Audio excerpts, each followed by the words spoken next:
انسان کا مبدا تو عالم ارواح ہے، وہاں سے اس کا سفر شروع ہوا،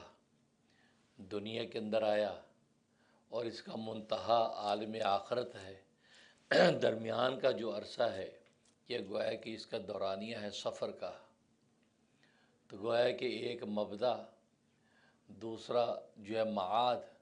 اور تیسرا میعاد۔ گویا کہ مبدا عالم ارواح ہے اور معاد یہ آخرت ہے، اور درمیان کا جو سفر ہے یہ میعاد ہے۔ یہ اس کے اندر انسان سفر میں ہے، چلتا پھرتا بھی نظر آتا ہے، اٹھتا بیٹھتا بھی نظر آتا ہے، بظاہر کسی عارضی ٹھکانے پہ ٹھہرتا بھی نظر آتا ہے، لیکن حقیقت میں یہ اللہ تبارک و تعالیٰ کے ہاں مسافر ہے۔ اس لیے نبی کریم صلی اللہ علیہ وسلم نے بھی اپنے صحابہ کو یہی نصیحت کی، کن فی الدنیا کأنک غریب،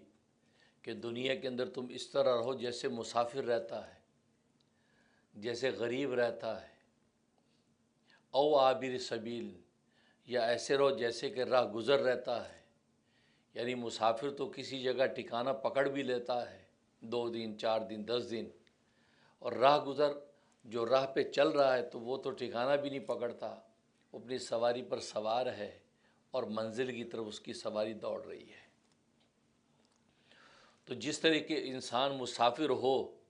تو سفر کی حالت میں وہ 3 توشے اپنے ساتھ رکھتا ہے، ایک کھانا پینا پہننا اوڑھنا تو گویا کہ اس کے ساتھ ہوتا ہے، دوسرا اس کے پاس سواری، تو گویا کہ کھانا پینا پہننا اوڑھنا اور سواری، یہ 3 توشے اس کی زندگی کے اندر سفر میں ہوتے ہیں، کہ جب دنیا کی یہ چھوٹے چھوٹے سفر کرتا ہے تو اپنے کھانے پینے کا انتظام کرتا ہے، اپنے کپڑے لتے کا انتظام کرتا ہے، اپنی سواری کا انتظام کرتا ہے۔ تو گویا کہ دنیا کے یہ مادی سفر جو ہیں، یہ چھوٹے چھوٹے جو سفر یہاں زندگی میں کرتا ہے تو 3 توشے ساتھ رکھتا ہے۔ کھانا پینا اگر ساتھ نہ ہو تو سفر میں مشکلات پیش آتی ہیں، پہننے کے کپڑا لتا ساتھ نہ ہو تو سفر کے اندر مشکلات پیش آتی ہیں، گرمی سردی سے بچاؤ کے حوالے سے تکلیف ہوتی ہے، اور تیسرا سواری نہ ہو تو منزل پر پہنچنا اس کے لیے دشوار ہو جاتا ہے۔ تو دنیا کے سفر جب کرتا تو یہ 3 چیزوں کو فوکس کرتا ہے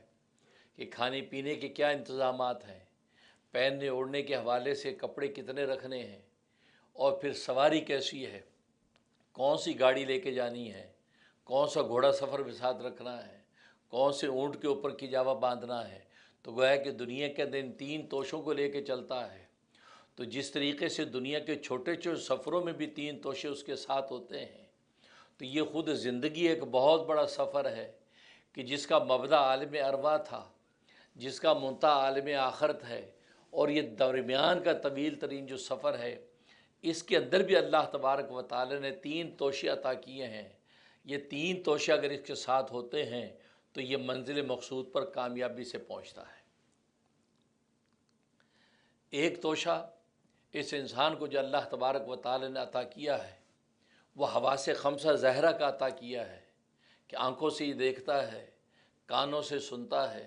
زبان سے بولتا اور چکھتا ہے، ہاتھ پیر سے پکڑتا ہے اور ناک سے سونگھتا ہے۔ تو یہ حواس خمسہ ظاہرہ ایک سفر کا توشہ یہ ہے کہ دنیا کے اندر یہ ان 5 جو حواس خمسہ ظاہرہ ہیں اس کے ذریعے سے دنیا کے سفر کو طے کرتا ہے۔ اپنی آنکھوں سے اس راستے کو دیکھتا ہے، کانوں سے اچھا برا سنتا ہے، زبان سے چکھتا ہے یا زبان سے بول کر جو راستے کا پتہ لگاتا ہے یا راستے کی منزل کے بارے میں بتلاتا ہے۔ تو گویا کہ حواس خمسہ ظاہرہ یہ ایک طرح کا طالب علم ہے، تو گویا کہ اس کے ذریعے سے وہ طالب علم کی مہم میں لگا رہتا ہے اور منزل کی طرف چلتا ہے۔ دوسرا اس کو عقل عطا کی ہے، کہ عقل ایک اندر کی چیز ہے، اللہ تبارک و تعالی عقل دی ہے کہ حواس خمسہ ظاہرہ کے ذریعے سے جو چیز طے نہیں ہوتی، جس چیز کا پتہ حواس خمسہ ظاہرہ سے نہیں لگا سکتا تو عقل کے ذریعے سے اس کا پتہ لگاتا ہے۔ عقل کے ذریعے اس کو پتہ چلتا ہے کہ ایسی چیز جو نہ چکھنے میں آتی ہے، نہ دکھنے میں آتی ہے، نہ سننے میں آتی ہے، نہ سونگھنے میں آتی ہے، نہ پکڑنے اور چھونے میں آتی ہے، تو اس چیز تک انسان اپنی عقل کے ذریعے سے پہنچتا ہے۔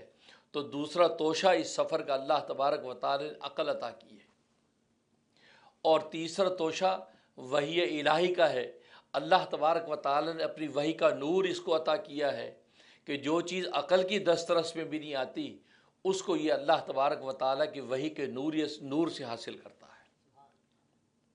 ظاہر دنیا میں بے شمار ایسی چیزیں ہیں کہ جو حواس خمسہ ظاہرہ کی دسترس میں نہیں ہیں، پھر عقل بھی وہاں پر عاجز ہو جاتی ہے، تو وہاں پر اللہ تبارک و تعالیٰ کی وحی کا نور متوجہ ہوتا ہے، اور وحی کے نور کے ذریعے سے پھر وہ اپنی منزل کو پہنچتا ہے۔ تو جس طریقے سے دنیا کے مادی سفروں کے اندر اگر کوئی ایک توشہ نہ ہو تو انسان سفر کے اندر تکلیف محسوس کرتا ہے اور منزل تک پہنچنا دشوار ہو جاتا ہے، تو بالکل اسی طریقے سے اس زندگی کے یہ تین توشے اگر سفر کے اس کے پاس نہیں ہیں یا ان میں سے کوئی ایک نہیں ہے تو یہ اپنی منزل تک پہنچنے اس کے لیے دشوار ہو جاتا ہے۔ کیوں کہ کتنی زندگی کے ایسے نشیب و فراز ہیں جو یہ اپنی عقل کے ذریعے سے ان کو طے نہیں کر سکتا، اس کے لیے اس کو وحی الہی کا نور چاہیے، وہ وحی الہی کے نور کے ذریعے سے اس منزل تک پہنچے گا۔ تو گویا کہ یہ انسان مسافر بن کے چل رہا ہے،